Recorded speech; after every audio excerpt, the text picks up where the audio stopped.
Tell me, Steve, you fashion yourself to be an optimist, is that true? That's correct. What do you do for a living? I am an accountant for a wellness and retreat center. Okay, very good. And then how did you become optimistic? Did you get it from mom or dad or both, or family life? I mean, both my mom and dad, but certainly from my mom. Okay, very good. Your mom's an optimistic. It's almost hereditary. She passed it down to you. Is that what happened? Absolutely. And now you believe that the glass is half full. That's correct. Yeah, well, every day's a good day. Absolutely. Yeah, everything's going to work out. I don't have to worry that much about it. Everything's going to work out just fine. I mean, there's ups and downs, but I think we're always on an upward trend. Yeah, always on an upward trend. And my friend, you are delusional. Steve, what are you thinking? Stuff doesn't always work out. Well, you're correct about that. It doesn't always work out, sure. Sometimes you go for days and stuff's not working out. Oh, sure. Sure. Okay, thank you for playing, Steve. Thank you.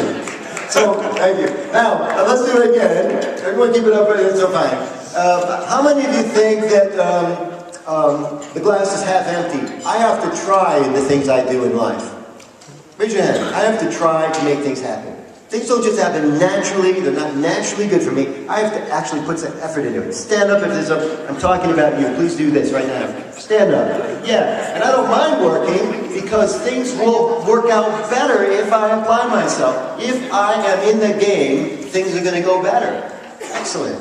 Thank you very much. Not as many people, but that's okay. Everybody can sit except you. Kevin. So tell me, how did you get to be this way? Did you get it from mom and dad? Well, it's the number of times you fall versus the times you get up. That's exactly right. And it gets harder every time you have to get that. You bet. Richard Feynman, the physicist, said, fail as fast as you can, right?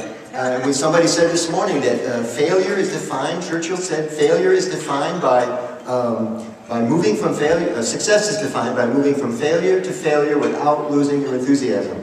Is that you? I agree with that 100%. Yeah, very good. So, in the same way that the other gentleman is delusional because he thinks things are always going to work out, you're a little off, Kevin. People have told me. because things aren't always as bad as they look. They're often, we worry about stuff that's not going to happen. My dad used to say, 90% of the things that we worry about never happen. Well, you haven't lived your full life yet. Spoken like a true pessimist. Thank you very much, sir. Please be seated. So, here's the point. These cognitive biases, if you Google them, you'll find there's about 100 of them, and there's something called an optimism bias. And an optimism bias says, you think things are always going to work out. And you do it to a fault. You turn your back on things you should be paying attention to because you're so optimistic.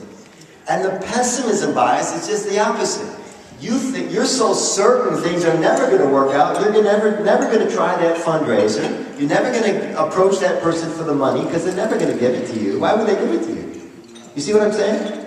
And that's the cognitive and the cognitive biases of optimism bias and pessimism bias. Thank you. So, let's talk about another one. Thanks, Connor.